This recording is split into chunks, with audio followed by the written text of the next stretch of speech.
What were the reasons why Hillary Clinton and Bernie Sanders lost support during their campaigns? Interesting question.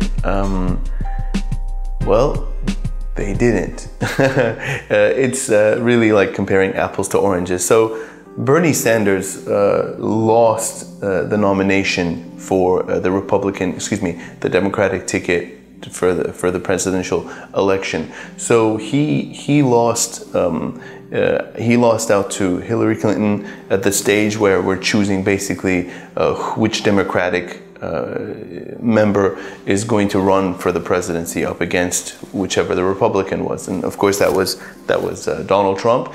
Now, multiple reasons why. So Bernie didn't really lose. I mean, Bernie, I guess.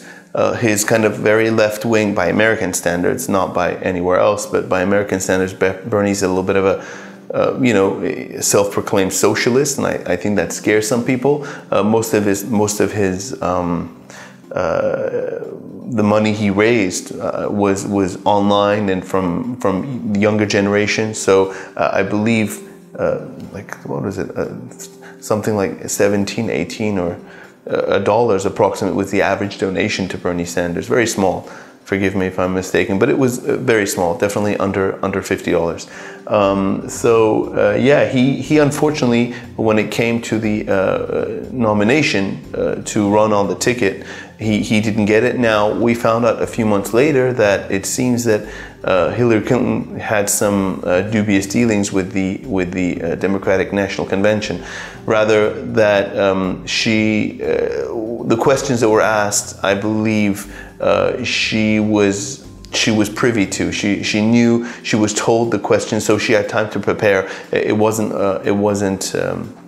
spontaneous, so that's a huge advantage, of course. But apart from that, I definitely think when you are in the Clinton family, kind of like the Kennedys, they're a bit of a political dynasty, you could say. Well-connected, establishment, elite by now. Maybe their backgrounds were not, but for sure they are considered political elite, wealthy, so well-connected. When your friends essentially and are running the show in the Democratic Party, it's easy to have an advantage. I mean, these are, maybe a lot of these things are not written down, but nevertheless, they do matter. So basically, yes, the establishment. Now, why, if you want to go further and ask why did Hillary Clinton do support after she became the nominee for the Democratic Party? Well, it's pretty easy. The email scandal she had, that didn't help, of course. But I think mostly it's about the fact that people just don't trust Hillary.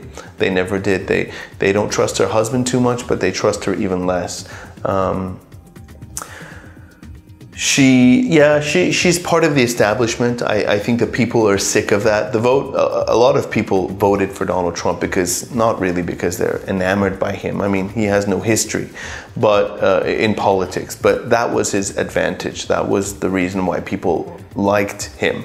They thought to bring someone else, someone to shake up things. And the Clintons had 8 years in office. Of course, the best economically, the best years we've had since the Great Depression, definitely.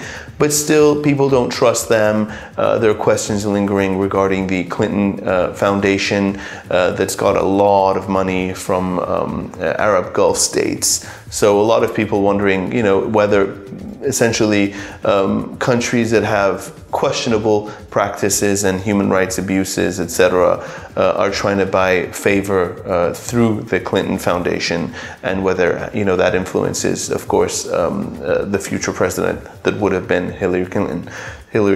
So yeah, people don't trust her, and people wanted someone fresh, someone new.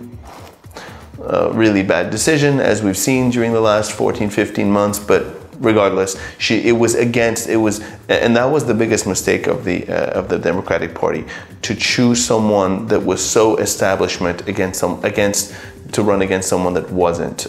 When they took polls between Bernie and Trump, projected polls, I believe Bernie was at least 10% ahead, but with Clinton it was 2 or 3%, and by the election, and basically the margin of error on these polls is about 2%. So you could say they were neck and neck.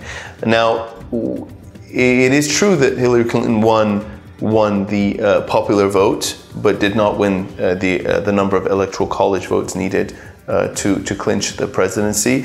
Happened with George W. Bush also a few years back, but nevertheless, the gap should have been bigger, and we see now with town halls that Bernie Sanders has, that he can sit in a room with white farmers in Arkansas, and in Alabama and Louisiana, and people and Trump voters, essentially mostly Trump voters, and basically talk about universal health care, talk about foreign policy, talk about the Israel-Palestine conflict. Even though he's Jewish, which is interesting, he is very much about Palestinian rights as well as Israeli rights. So he's not skewed to one side, and he's been saying the same message, for the last 50 years. So nothing has changed. We just gave him a little bit more attention, unfortunately not enough to clinch this. But people are tired of the way things are, and they wanted someone fresh, and they thought Donald Trump was that person. All right. If you have any other questions, please post them below, and I'll try and answer them spontaneously. Thank you.